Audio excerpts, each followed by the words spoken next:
Bonjour à tout le monde, je suis particulièrement en joie de vous retrouver aujourd'hui dans cette nouvelle vidéo puisque je vais vous y parler de ma dernière création ou plutôt de notre dernière création puisqu'une nouvelle fois il s'agit d'une création collective qui s'intitule Le fantôme à lunettes.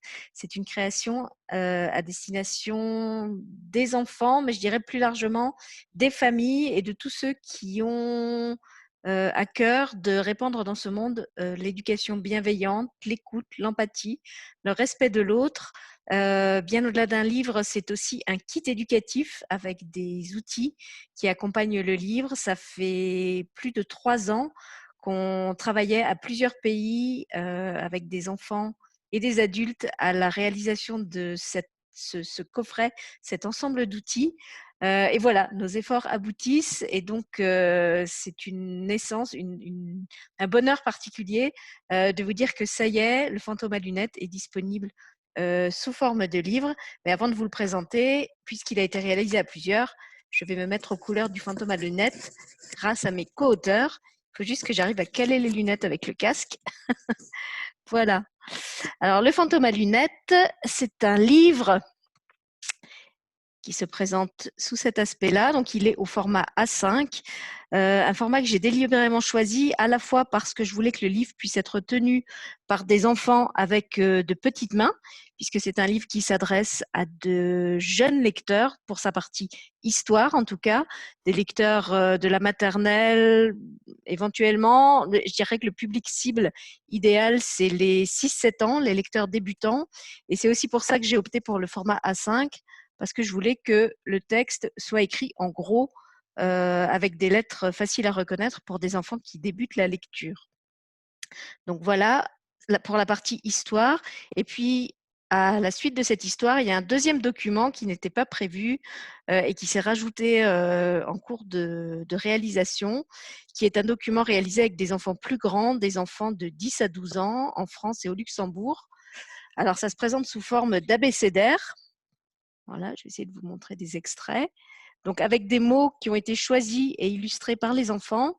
Et puis, en face, en français et en allemand, des réflexions que les enfants ont souhaité mettre pour expliquer pourquoi c'était ce mot-là qu'ils avaient eu envie de mettre dans le livre. Donc, cette deuxième partie, qui est une partie documentaire, elle est plus ciblée sur la sensibilisation et la prévention de la violence scolaire, ou ce qu'on pourrait appeler le harcèlement scolaire, qui est une des formes les plus virulentes et les plus dangereuses. Donc je pense que je ne vais pas tout vous dire dans cette vidéo parce qu'il y a tellement de choses à dire sur le fantôme à lunettes que je vous parlerai pendant 20 minutes. Donc je vais plutôt vous faire plusieurs petits audios ou plusieurs petites vidéos. Dans celle-ci, je voulais juste vous présenter le livre en quelques mots et vous dire qu'il est maintenant disponible, puisque dans un premier temps, étaient disponibles seulement les autres parties du kit, à savoir des chansons, des jeux, un clip vidéo. Il y a aussi un audio de l'histoire, puisque, comme dit, ça s'adresse à des jeunes enfants. Donc, on avait à cœur que l'histoire puisse aussi être écoutée par ceux qui ne sont pas encore capables de lire tout seuls. Et donc, ça fait un certain nombre de mois, voire d'années, que les parents, les enseignants, les structures éducatives me disaient ce serait quand même bien d'avoir un vrai livre, en plus du PDF qui faisait déjà partie de ce kit éducatif du fantôme à lunettes. Donc, c'est à quoi on s'est attelé. À l'origine, il y avait seulement le livre avec l'histoire et puis finalement, ça s'est étoffé et à travers différentes circonstances qui sont relatées sur mon site, si vous voulez avoir toutes les étapes et tous les détails de la création du kit et du livre, s'est rajouté ce second document qui s'intitule Le harcèlement scolaire en 22 mots choisis et expliqués par des enfants, autour d'une thématique qui m'est chère et dont je trouve important de parler. Après, pour moi, c'est pas un livre sur le harcèlement scolaire, c'est vraiment un livre sur le vivre ensemble, le bien vivre ensemble, parce qu'il suffit pas d'être ensemble, il faut aussi être capable de respecter certains comportements, certaines valeurs pour que le vivre ensemble soit vraiment positif et effectif. Et c'est à ça aussi que servent ce livre et ce kit. Donc voilà, ça y est, j'ai déjà perdu mon fil. Je vous avais dit que j'en avais trop à lire. En tout cas, voilà, à la suite des demandes qui m'ont été faites, on a donc réalisé ce livre avec l'histoire en première partie et le document sur le harcèlement en deuxième partie. De sorte que finalement, l'ouvrage peut être destiné aussi bien à de jeunes enfants, de jeunes lecteurs à travers la partie histoire, qu'à des lecteurs, alors peut-être pas adolescents, mais préadolescents, à travers cette partie illustrée sur le harcèlement, où là, effectivement, on a choisi un graphisme plus adapté à des enfants plus âgés. Par exemple, ici, on a un graphisme qui peut presque rappeler, je vais essayer de vous le montrer bien, qui peut presque rappeler le monde de la BD, où à certains moments, vous verrez, ça ressemble au monde du graphe. Voilà, je ne vois pas bien l'écran quand je mets le livre devant moi, c'est pour ça que je ne peux pas cadrer correctement. Donc le livre est disponible en livre et en e-book depuis le 21 juin sur tous les grands sites qui proposent des librairies en ligne, Cultura, la Fnac, Amazon, De Citre. Ils sont tous sur mon site, peut-être j'en ai oublié. En tout cas, les principales librairies en ligne le proposent en livre ou e-book. Vous pouvez aussi le commander chez votre libraire à partir de son ISBN. Et puis, comme je le disais, pour moi, c'est vraiment un livre qui a été fait ensemble et qui est aussi être fait pour être lu et discuté ensemble. C'est vrai qu'il y a beaucoup de livres où le plaisir de la lecture peut être un plaisir solitaire, un plaisir autonome. Je trouve que celui-là, bien sûr, on peut le lire seul, mais il est encore plus beau quand on le lit ensemble et quand on en discute après, que ce soit en famille, avec ses frères et sœurs, avec ses parents, ses grands-parents, que ce soit à l'école, que ce soit dans des structures éducatives, des MJC, des écoles, des bibliothèques, voilà, tous ces endroits où en fait la parole circule autour du livre. Je pense bien sûr aussi aux crèches, aux maisons relais, aux maternelles, voilà, je les cite pas toutes. Mais j'ai vraiment à cœur que ce livre voyage et qu'il serve à stimuler, à libérer la parole, à générer des prises de conscience, que ce soit chez les adultes ou chez les enfants. Et c'est en ce sens-là qu'il a été vraiment créé comme un outil collectif destiné au collectif. Voilà ce que je peux vous en dire dans ces grandes lignes. Autre joie particulière, c'est aussi un livre qui a été l'occasion de beaucoup de rencontres et auxquelles sont associées beaucoup de personnes chères à mon cœur, certaines que je connaissais avant le début de ce projet du fantôme à lunettes, certaines que j'ai rencontrées grâce à ce projet. Certaines sont des amis, certaines sont de ma famille, certaines sont des partenaires professionnels du monde éducatif ou thérapeutique ou de la web TV. Certains sont les trois. Donc c'est vrai que c'est vraiment un travail d'équipe à plusieurs pays, puisqu'on a travaillé à cheval sur la France, le Luxembourg et le Canada, grâce à Marie-Josée Robichaud, qui s'est occupée de la composition et de l'écriture des chansons associées au livre, qui permettent aussi d'aborder le thème de la violence scolaire, du harcèlement et du respect de l'autre à travers un autre support que le support écrit, à savoir un support musical. Dans le kit, ces chansons sont aussi disponibles sous forme de karaoké, c'est-à-dire que l'enfant peut s'amuser à les rechanter tout seul chez lui avec simplement la musique. C'est prévu pour. Et puis, j'oubliais aussi la dimension ludique, puisque dans le livre, entre la partie histoire et la partie plus documentaire sur le harcèlement scolaire, il y a une partie jeu qui a été réalisée par les enfants co-auteurs du livre.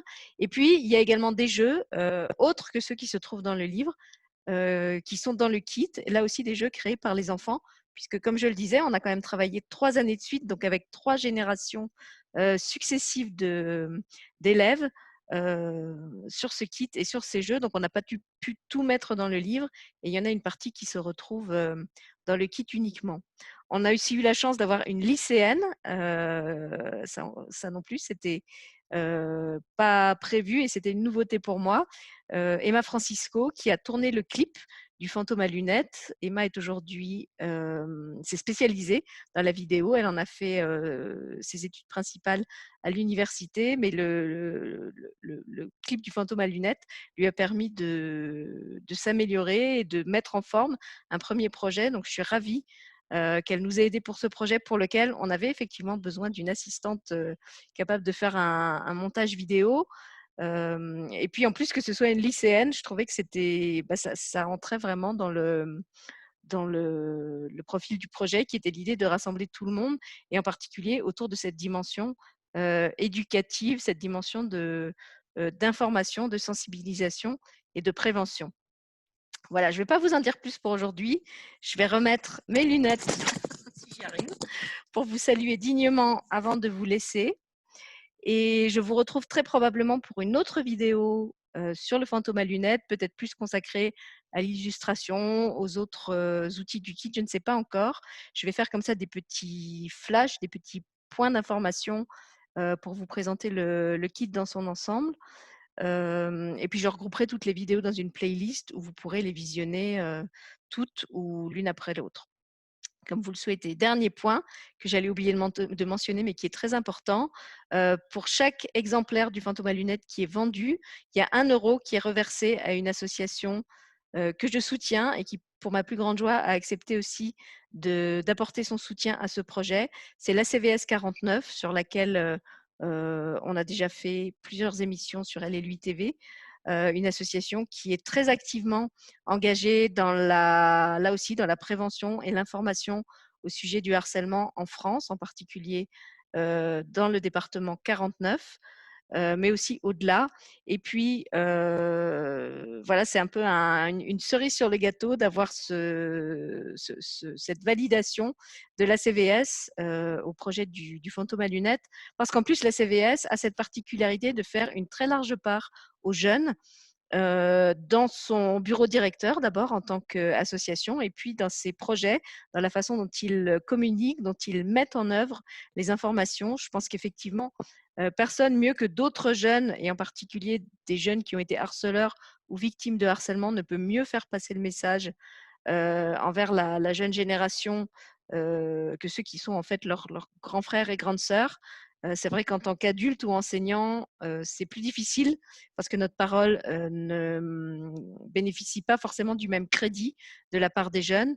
Et là, je trouve que le fait que le message soit relayé par d'autres jeunes, ça le rend encore plus porteur. Donc, je suis vraiment heureuse d'avoir pu m'associer à la CVS 49 pour faire équipe, d'autant qu'eux-mêmes ont édité un petit livre à destination des très jeunes enfants, que je vous ai aussi déjà présenté sur la chaîne, qui s'intitule Un secret pour Léo et qui permet de parler du harcèlement scolaire et de la violence à l'école avec les tout petits, on va dire des enfants qui sont vraiment en crèche ou en début de maternelle. Et ça tombe bien puisque le fantôme à lunettes, lui, s'adresse à ceux qui sont juste un tout petit peu plus grands, un tout petit peu plus âgés, je dirais à partir de 4-5 ans, sachant qu'on peut aussi déjà l'utiliser à 3 ans, puisque le début du livre parle de la peur de l'enfant d'aller à l'école. Donc, on peut très bien l'utiliser aussi pour une première rentrée scolaire en maternelle, quand l'enfant a cette boule au ventre, qu'il a peur d'aller vers l'inconnu, vers la rencontre des autres, des règles, etc., de tout cet univers nouveau qui s'offre à lui. Voilà, j'avais dit que je ferais court, donc je vais me discipliner et ne pas vous en dire plus aujourd'hui. Je vous retrouve prochainement pour d'autres vidéos sur le fantôme à lunettes, et j'espère surtout que vous serez nombreux à l'accueillir dans vos familles, vos écoles, vos bibliothèques, partout où vous pensez qu'il a sa place et qu'il peut être utile à la jeunesse d'aujourd'hui pour semer des graines de paix. Merci à vous tous pour votre écoute et à très bientôt pour de nouvelles vidéos.